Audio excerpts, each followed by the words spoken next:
Is it that there was a point in your life or in your career as you were working with people or as you were discovering for yourself that you understood the value of finding these things and to slow down, more importantly? Because I feel Yes. the chase of, the infinite that is Yes. infinite really Yes. can sometimes be overwhelming, can Yeah. be distressing, can put us Yeah. into a place of going, oh crap, the next thing, the next thing, the next thing.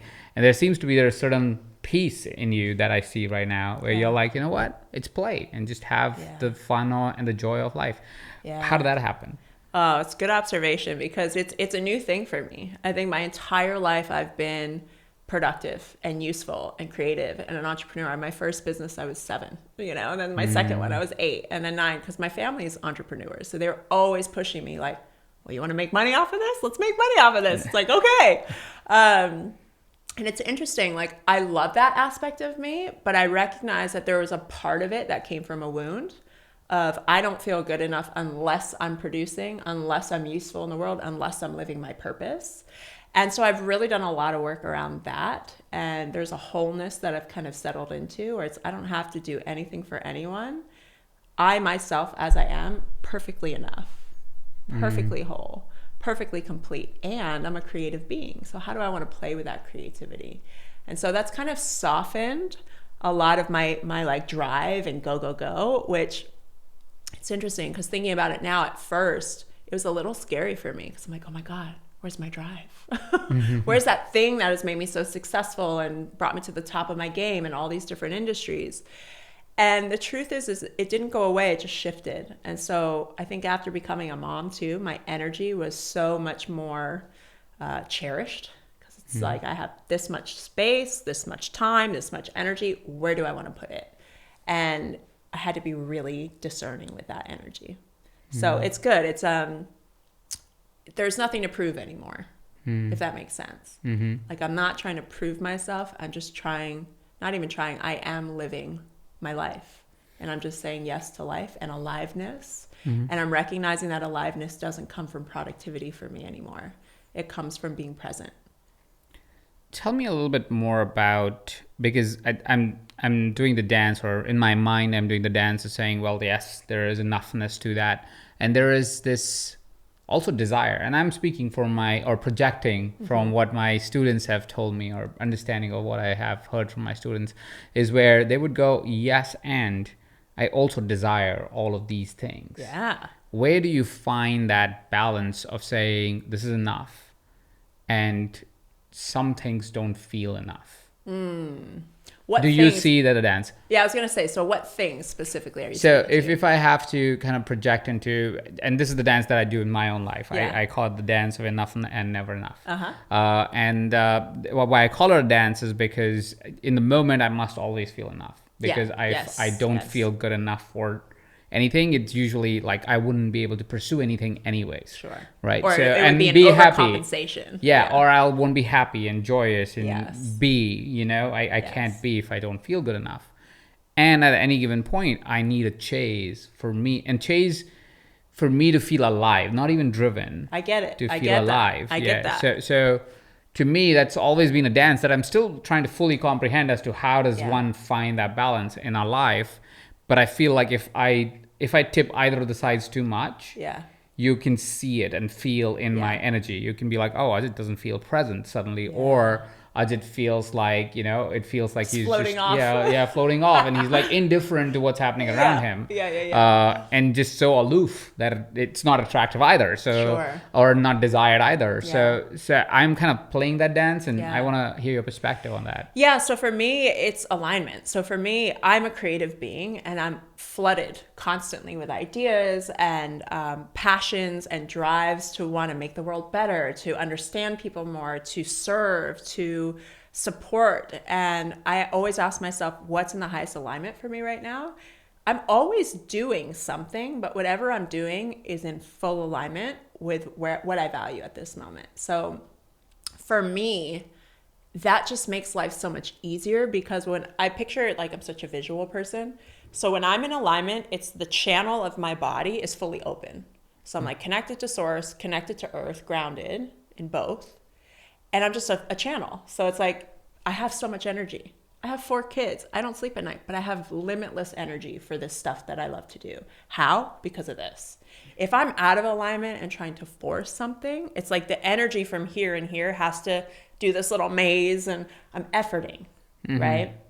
So for me, it's where am I efforting in life and trying to prove or trying to like force something to happen, and what just feels like a full fuck yes. And when it's a full fuck yes, it's so easy. It's hard work. But it's easy. You're willing to do the hard work. Yeah, stay up late, get up early, work around the clock because I'm so committed to it and it feels so alive in my body. And so that's what I mean by aliveness and presence. I'm present to what is most alive in my body, and I'm saying yes to that. And it does look like service. It does look like my work. It does look like creating coaching programs and doing all this stuff because that's what I'm most connected to right now. Is there something that you've found as signals for you to go, oh, this is the signal where this is going to be most aligned to me? Maybe you call it intuition, maybe you call it something else. I don't know. I'm curious to go, what is it that you've found where you go, this will be a fuck yes, or this is a fuck yes? What is that signal that gives you that? That's a great question. I think before I would have said it's a thought of like, oh, this came in and it feels divinely inspired. But I'm tuning in more to my body, and I'm recognizing I actually get a body sensation.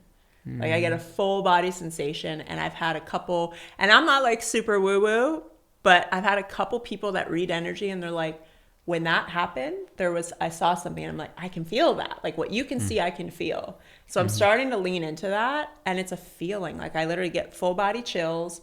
My whole entire being drops into like this grounded, centered place, and it's like, oh, okay. And so that's my listening now. It's like I'm listening to my body for the yes. That's beautiful. And I think it's definitely attunement required to, and connection to your body required for you to be able to sense it as it happens. Yes. And that I think is step one. Is there something, it's just clearly you love dancing, so I guess you're really in touch with your body anyways. Yeah. But is there something that you found where you, as you lean into it more and more, maybe motherhood was one of it, I have no idea, but is like you leaned into more and more and you were like, oh, I can really sense it in like my physical being. Yeah. Well, somatic work for me was the game changer. What do you mean by somatic work? So somatic work, soma is the body, and somatic work is tapping into the wisdom of the body. So, most people hear somatic and they think experiential, where you're doing like these workshops, maybe. But really, somatic coaching and somatic work is getting in touch with the sensations inside the body. Not like our 5 senses, those are external, but our internal senses. And when we begin to create a relationship with this, we start to notice closures and openings. Closures can be from many things. It could be from traumas. It could be from narratives and stories. It could be from physical things that have happened to us. And the thing I love about somatics is the story doesn't matter. It's like, what matters is you're closed. Let's open it. And so it's really working with that energy. And when I learned somatics, it was pre-baby, so at least 6 years ago. It just changed everything because I'm such a nerd, and I love, like, I'm an investigator and a researcher, and I love this. This has like gotten me so much success in my life. And I was really disconnected from my body. And from like outside glance, you wouldn't think so, because I danced and I did all this stuff and I felt free in my body, but I wasn't connected to it. It wasn't actually being a wisdom driver in my life. And so the practice, it's super simple. It's called centering. And it's literally standing with your feet hip width apart, shoulders aligned, your body, your skeleton fully stacked on top of each other, your bones holding you up, not your muscles, so you're not efforting. And you're breathing into the center point of your body, of your animal. And so it's the point between your belly button and your pelvic bone. You put your hand there, you breathe into that area, and as you breathe, you're scanning your body, you're relaxing your body, and you're bringing oxygen to your cells to wake them up, to open them, to get them more alive. Then once you have a centering practice, and it takes time, like it sounds so simple, you're like, okay, wait, is it breathing? Like, that sounds really easy. But the more you practice, the more you realize you're off center all the time. And so somatics really comes from Aikido and martial arts, where when you're in your center, you can do way more with way less work, right? So we've seen those like martial artists that has someone coming to them with all this effort, and they just, because they're centered. And we're animals. And so when we are centered in our animal and our beingness, we can do way more with way less work. And so that practice alone, it's like such a simple practice, but that's been the game changer for me, because as I grow in my centering and my groundedness, I grow in my sensating, and I can sensate this body, and this body's talking to us all the time. And I can take that wisdom and move in the world with more clarity and more purpose. Absolutely. And it also relates to the chi center. It's also the same point. Yes. We learn it, we teach in our hypnotherapy courses on how if you just focus your energy into that center, you're almost unmovable as a person. Like if you just go, okay, you know what, somebody can push you, and then you put your energy in that center. That's right. And it's harder to push you. Suddenly there's resistance that's created just because your body is super centered. And you're aligned. And aligned. And all your energy, it's that thing. It's like you're the channel. You're fully lit up. Yeah. And we teach a practice called randori, which comes from martial arts. And that's what it is. It's you're grounded, you're in your center, and people are coming and attacking you from all sides. And how do you hold yourself? How do you hold your body? How do you hold your awareness? How do you hold your listening and your peripheral listening? It's like, it's a really powerful practice. I love that you guys teach that too. Yeah, so it's good. one of our programs. Yeah, we teach a lot of programs. You're like, we have a lot of programs and a lot of certifications. So we teach a lot, many different things. But anyways, so that's beautiful. And I think that's very important for anybody that's listening or watching, is to kind of go and see if their body is open internally. Yeah. When When you say internally open, do you mean I think I understand, but I just want to get more expanded for anybody that's listening. It's not sensations you're talking about. You're talking about openness of the body overall. How would that feel like to somebody when their body would be open or closed? To be honest, most people, if they don't have a body practice, would have no idea, because they're so disconnected. That was me. That's all my clients I work with. They're like, I don't really notice anything. And it's a practice to even begin to notice what's happening, to be able to language it, to put to words what you're experiencing. So it's really a practice. And I think working with somebody who's versed in somatics, who can support you with that. What I like to do when I first work with a client, and we teach our coaches this, is somatic diagnostic. So we're doing a full body scan, and I can notice just based on how you're presenting in your body where there's closures. And so we can work with that. We can put narrative to it. We can figure out the story that might surround it if we want. We don't have to, which is really helpful for people who have gone through trauma or some heavier things. But then you just work it. There's different body work practices. There's different somatic exercises you can do. There's energetic bands in the body that really can create openings and closures around those. And we can work with all your bands up and down the entire body with different practices. Beautiful. Yeah. And beyond, so somatics is one way of really tuning into the present and being able to do the dance of the enough and not enough, if I may call it that. As we continue to explore that, is there anything else where you find you leaning more into feeling enough in that moment? Is there any other practice that has brought that for you forward? Any other thing? That's a good question. I mean, there's so many. But I'm really wanting to presence where I'm at now, because I feel like the dance of enoughness is like a never-ending dance. Like if we're all honest with ourselves. 100%. It's a dance that we just do our entire lives, if we're human. So how I'm playing with that right now is through pleasure, and really leaning into how, as a human society, we've really taken pleasure out of the equation, and we've replaced it with happiness. And happiness is it's an end.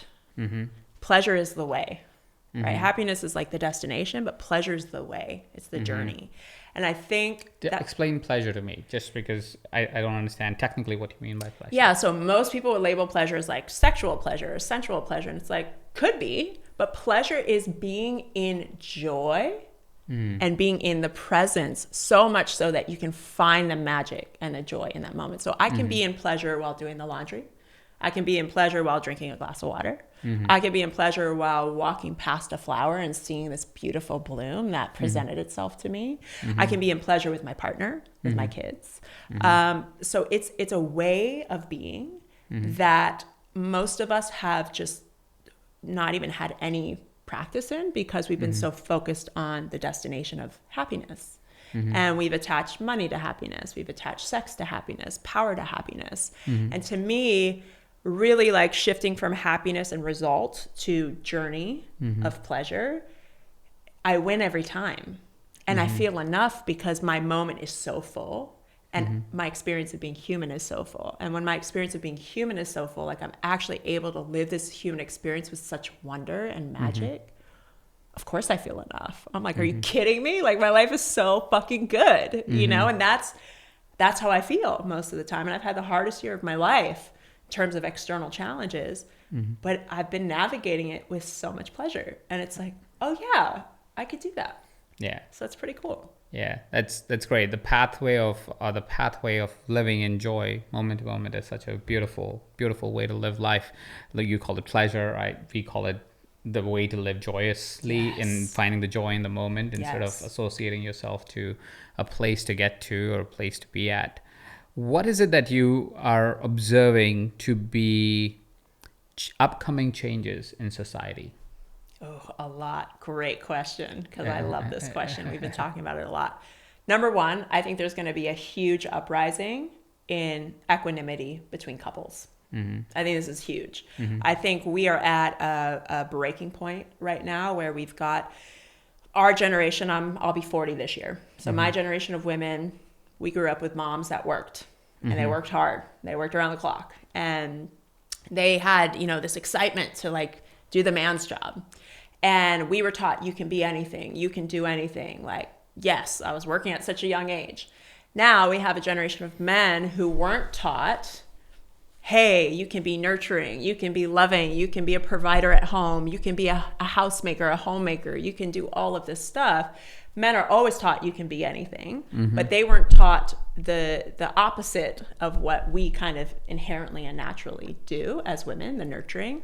And so right now we have a huge generation of couples where the house, the home, the business of home feels very unfair. And it's so funny. I'm coaching so many women and men on this in particular and navigating it myself where it's like, oh, wait a second. Not only am I CEO of the house and CEO of the kids and CEO of like running family life, but I'm also CEO of multiple companies and I'm also bringing home the bacon and doing, and so are you, but I'm going to need some help here. And so I think it's a big conversation in just equality and what that looks like. And I think it's a great opportunity for us as human beings to become more full-bodied in our expressions.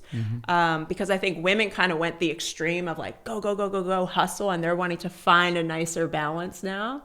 And men have kind of always had that drive, but now their partners are expecting more. So it's creating this resistance at home.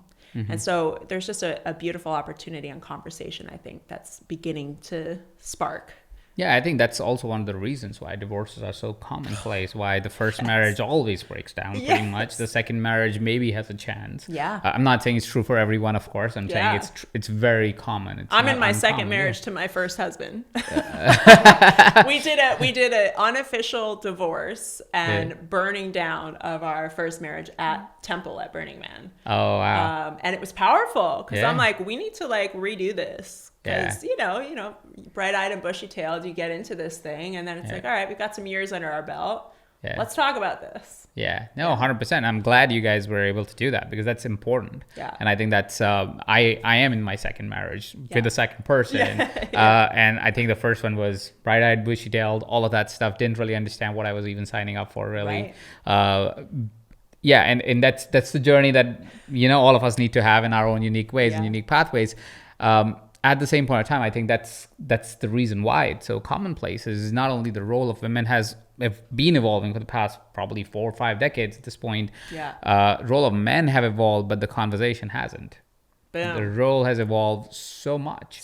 And the conversation between partners or conversation in society at large. For that matter, sometimes I feel the conversation's going like 2 steps back of men trying to be like the men used to be instead of saying the society, like there's no way, like there's no point of return, there's no point to return. Like it's like saying we made progress, we now have great mics, but let's go shout in the room. Or we have great TV, great cameras, let's not use that, let's use the one like the old camcorder that would break down in 10 minutes. It's nostalgia though, because people want there's a romance to how things used to be, and what I think we're not honest about is like things. Like I do hear a lot of men saying, I just wish it could go back to like women accepting their roles at the home and like loving that, and now they resent it. It's like, they don't. It's just, we want equal play, right? Yeah. We want equal play. And there's this romanticized idea of like things were great back then. But truthfully, I've been talking to older women, and I'm like, how was that for you? And they're like, oh my God, I was completely shut down. I was depressed. I felt like I had no purpose. I felt like nobody saw me. And it's like, so it wasn't that it was great and everything was perfect. It's just people weren't talking about it. Yeah, and they were not talking about it because nobody was empowered to talk about it. And it was all behind closed doors. And I grew up in India, and it was the case. Like, I saw my mother all her life. She was a homemaker. Yeah. And all my life, she talked about how she wanted to do something. Yes. And Wow. she wouldn't do it. Wow. Even when, and my dad, at least in words, was empowering. I don't know what happened, closed doors. I Yeah. have no But right to talk in their that. lives. At least he would that. be like, yeah, go do it. You know, So like, great. let's go do that. Whatever, you need to invest whatever in it. Yeah. And we are not from a wealthy family, but he was Yeah. still like, hey, if you want to go, say, hey, I want to just run like a little food company from my house, go run that. It's fine. We'll fund it. We'll figure it out. Don't worry about it. Yeah. But at the same point in time, she would never do it because I lived in a joint family. She never felt empowered. A joint family is where you live with your grandparents and Yes. cousins and everyone. So we're like 23 people in the same Yeah. house. So, Wow. so she just never felt she could. And Yeah. I've seen that sadness in her until even now, even when she has no reason to believe that she can't do it. But now she's gone to a place where it's really hard to turn back from there and say, now I will start something. Right. Because for the first 55 years of her life, she didn't do anything. And now at 65, she's wondering she will never be able to do anything. All right. So even in the Yeah. last 10 years, while she's super empowered, both the kids are out, we're both doing very well for ourselves. We're like, listen, you can burn this money. We don't care. Like, this is for you. Do whatever with it. Do business, shop, buy another house, do whatever you want to do with it. This is for you. This is, like, we can't both be in the city with you all the time. Yeah. At least there are resources that you can use to, do whatever you want to do, right? And of course, you're welcome to come to our houses anytime. But she's in that place. And I think what I am learning in this experience right now, because I'm going through the same experience, like we got 2 beautiful kids. My wife's in a book launch coming out next month, which basically means I'm the marketing manager sometimes, or the business manager sometimes. I'm the podcast guy. I am the studio guy, and I am the babysitter. In the mornings and late in the evenings, while my wife is doing this amazing work in the world. And that does challenge me as a guy sometimes. Like, damn, what am I doing? Like, how's that impacting me? And how can I play a role that also honors me? Right. And I understand right now we're in a season. But I see myself questioning my own identity as a guy sometimes because of your identity of what a man should be like. That's right. Without recognizing that, yes, that was what a man was. Right. And now it's not even about equal, but it's about equal opportunity, I think. That's right. It's because equals, just like I see my kids relating to their mother very differently than how they relate to me. Yeah, it's so there's going to be no equal. It's different. Like, they just become this amazing souls who just want to cuddle their mother and cry and become super emotional. Suddenly she appears and they're like, that doesn't happen with me. Like, they're nightmares. They are literally nightmares, breaking things and jumping on things when I'm around. And the moment you come in, it is so easy. Because all they want is mom. Like, they don't want to break anything. They don't want to do anything. They're just chilling with you. So it's a different role that we play. It is. But there's something to that. And you said something that's, linguistically interesting. You said, now morning and night I'm babysitting. Mm-hmm. Which is what my wife would be babysitting as well. That's what I would call. But see, that's what you'd call it based on society. And there's nothing wrong with that, because I've caught myself using that language. And I'm like, oh, this is so interesting. Like, if I go out, people always go, who's with the kids? Their dad.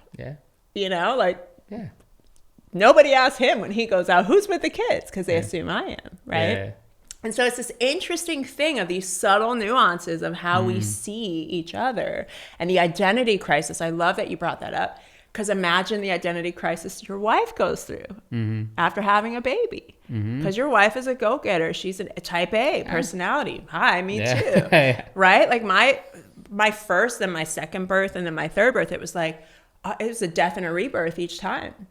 Because now I got to figure out how to be a mom to X amount of kids while doing all this and still being a partner and still being a woman in the world who's sovereign, who's not just a mom. And it's just an interesting dance. And I think as a society, we're starting to look honestly at it. In the same way we're starting to look honestly at relationships, which is really exciting too. I think we're now starting to just talk more openly about the real stuff that happens behind closed doors. And I think there's a massive opportunity in that. Oh, 100%. I do feel though, don't you think that people still resist the conversation of relationship a lot more than Most. say a conversation around health, Yes. around money, Yes. around even a random topic like manifesting, I feel like gets more attention For sure. than relationship. Because it's not so a random intimate. topic, but Yeah. what I'm saying, it's Yes. like really we're talking about that before relationships, which probably is the Most important. equally or most important thing to most. health. It's the most. Right, yeah, yeah. And we know that now. Yeah. Scientifically, we know that relationships are like the deciding factor of our health and longevity. Yeah. And most of us have so much shame around the fact that our relationship isn't perfect. Well, guess what? No one's is. And you're right. Most people aren't quick to talk about it, but I do see a spark where it's starting to happen more. I know I'm super excited to just speak candidly about that. I've been married for 10 years with my partner, and like 4 kids later, 4 kids under 4, we've navigated a lot. And I'm excited to share that with people so that they get that they're not alone, and that's, I think, I didn't have models. My parents married and divorced multiple times.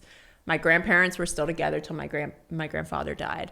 But I didn't really have models of people that stayed together. You either stayed together and like you weren't fully happy, or you got divorced and you just kept looking. And it wasn't until Preston and I met some older couples that have navigated some pretty challenging seasons where it landed for me that there's no shame around this. It's actually like something to be proud of. Like you're battle tested as a couple. You've been through some hard seasons and you still chose each other. That's awesome. Most people, like in my experience, again, my parents, they go through hard seasons. They're out. Bye. See you later. Can't do this anymore. I'm going to find somebody better or different. But anywhere we go, there we are. Right. And so it's been really interesting for me to open up in my world, in my community, in Preston's community. And we speak very candidly about it. And we have a huge following who have followed us from the beginning of our love affair to kids and all the things. And they expect us to be perfect because we're 2 conscious couples. And we're excited to break that narrative. It's like, we're human. And here's what that can look like, and here's how we can navigate it powerfully, because what is the point of all this personal development work if you're just going to walk around pretending to be perfect? Yeah. What's the point? Yeah. Yeah. So true. And if you are conscious, that's part of being conscious. Consciousness doesn't mean you're elevated. Consciousness means you're aware. Say that for the people in the back. Louder for the people in the back. Because that's the thing. Like, I feel like there's a lot of people in like the conscious community that have misconstrued what it means to be conscious. They're like, oh, I'm conscious, so I'm better than. I'm elevated. I've got it figured out. And the truth is, if you're conscious, you're just more aware of your humanness. Yeah. And more honest about it. Yeah. And then nothing better than being real about it. It allows you to be more of you, and it allows and gives permission to share more openly and more humanly. Yeah. Yes. So true. And I found that it's different levels. We tend to have a really global audience. We tend to have different cultures listening to this podcast as well. Yeah. We're popular in different countries like Sweden and India and South Africa and many different parts of the world. And because of that, we hear very different narratives, because I think the great thing about here in the US and listening to the undertones here in the US, where you and I both are, is that things tend to start here somehow. Yeah. I don't know why. Yeah, I don't know why either. like the conversation around relationships, if US does a good job, or people in the United States do a good job of communicating it, it becomes easier for the rest of the world for some reason to have a conversation about it. That's so and true. That's so interesting that I don't think US understands that role though. They just like are so, I feel like at least the people that I meet here is like they're so concerned that they only think about, okay, how does that play a role for me, without realizing that anything that is done good or bad like, and this is just to speak to the Donald Trump effect. Like, you Yeah. could love or hate the guy, I don't care. Yeah. But once we started that trend here, not we started the trend, but it happened in US, And let's it say. became trendy. It became trendy globally. Yes. Like, we saw leaders everywhere in the world popping and suddenly getting successful by Yes. being Yeah. unkind to other people. Yeah. And unaware of what they're saying Yes. and the impact of what they're saying. Yeah.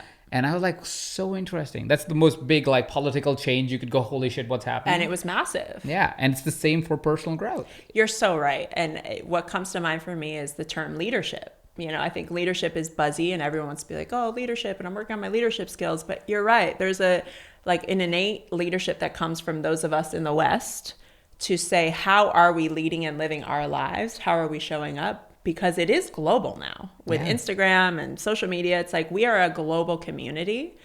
And it is important that we ask those questions because you don't know who's watching. You don't know who's listening. You don't know who's sharing with their community in Sweden or South Africa or, same. Preston and our community is global. And we are very aware that we have a united front around the world of people starting to question, what is this human life about and what's my place in it and what role do I play? And so I love that you're bringing that to the surface. Yeah, because I think it's an important role that I don't know if everybody realizes that they're playing. Think they do. They realize we get so centered around our current immediate reality. We think that's the world. Yeah. And there is an innate responsibility, inherent responsibility to anybody that is doing the work of coaching, training, educating, to be a little bit more aware of what they say and what they do and how vulnerable they're willing to get. Yeah. Because it's not only going to transmute to what you can see, it transmutes to things that you don't see. And that also brings a lot more responsibility to all of us to say things that we do think are wrong or are something that feel like is not in best service to humanity, even if they're not wrong. That right and wrong is subjective, but at least we feel they're not in service. Yeah. So I think that's a very important role, and thank you for playing that role. Thank you you. for bringing relationships to the forefront. Yeah, I'm so excited about it. Like, it's the thing that lights me up the most is just real conversations about life and love and parenthood and all of it. Yeah. What was if there was a journey of the 4 kids, let's say kid 1, kid 2, kid 3, kid 4, how did you evolve? First kid, he's now 4. I felt like I got off easy on that one. I had like the easiest pregnancy. I did a home birth, which was great. I had my own like facing death moment. But then we got right back on the road and we lived our life like nothing happened. We were traveling. Kingston has been to like 7 different countries. He had a full passport. Life didn't change much with our first. Then I got pregnant with twins. And 2 at a time will change a whole lot. And I happened to give birth literally like 4 days before they announced a global pandemic.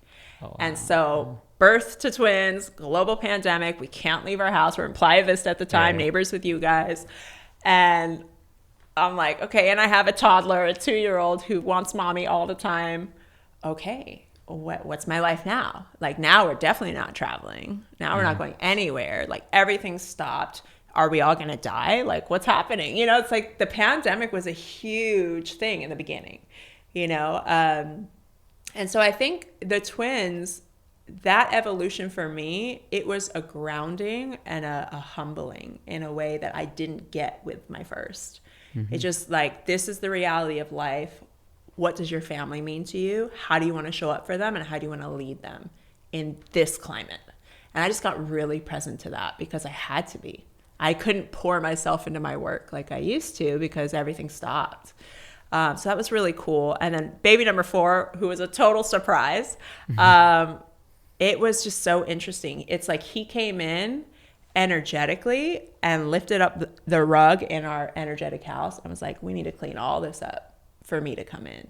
And it was good, but it was hard because that's when P and I really started to look at each other and go, do we want to do this? Like, do we want to, because we could be really great co-parents. Like, we could still work together. We're best friends.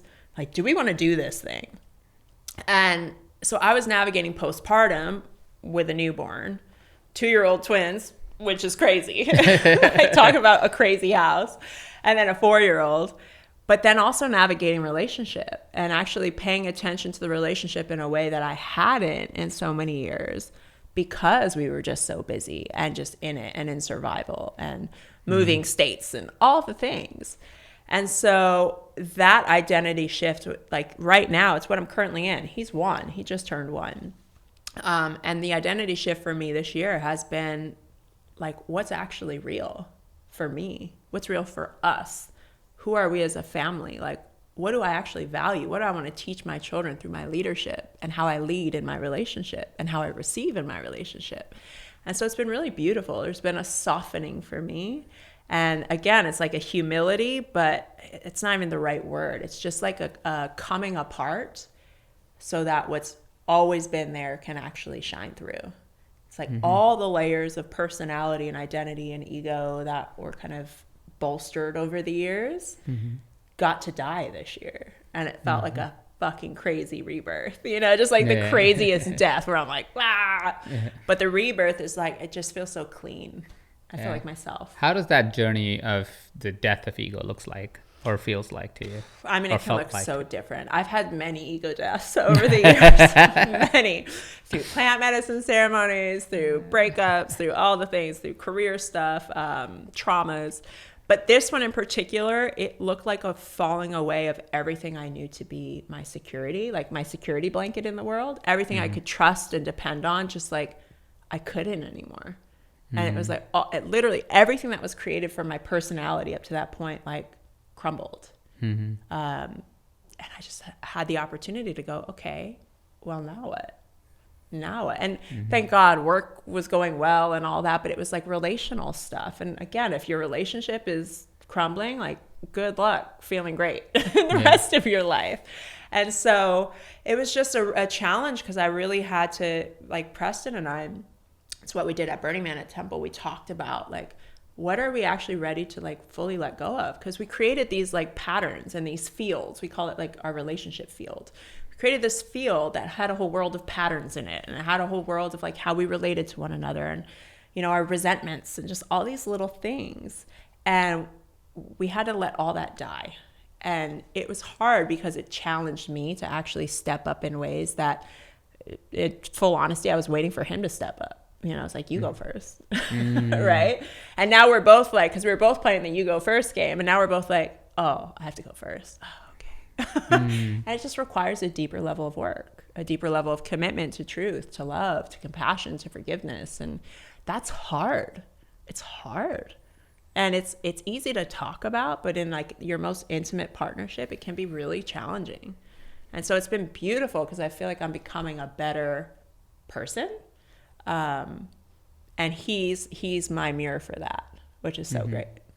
Yeah, it's beautiful. That's beautiful. It's interesting, always beautiful to hear journeys of rekindling a relationship, because so many of us need to hear it. Yeah. So many of are into it or in it, right in the middle of it. And so many of us need to hear it just because we need to get into it. Yeah. Like we just coast in, right? And that happens with so many relationships, where we just start to settle and go, okay, it is what it is. And let's just, you know, do what we got to do so we can get through one more day. And it's not important anymore. That's right. Which it was us. And it wasn't like, oh, it's not important anymore. It's just we were so busy, like with work, like all of our businesses took off at the same time. All of our real estate took off at the same time.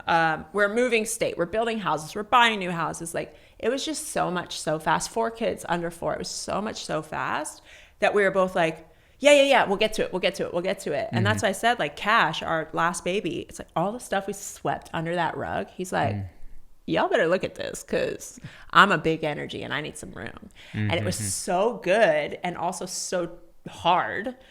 But the greatest thing is I feel closer to my husband now than ever. Like, even from before, like the romance, you know, honeymoon stage, that's like this compared to where we're at. And it's because we're both showing up with such a deep level of honesty with who we are. And there's like, we both really have deep patterns of people pleasing and like wanting to do for the other person. And we're not playing that game anymore. And it's really awesome, because it's like, oh, there you are. Like, I'm just getting to know him in a totally different way, and he's getting to know me in that way. It's made our sex life phenomenally better. Like, you know, after 4 kids and 10 years in, it's the best it's ever been. I mean, this is what is available for people. It's so good. Yeah. Yeah. I so hear you. And I feel this is also another thing I want to kind of like pinpoint that you just said is these difficult conversations are an act of love.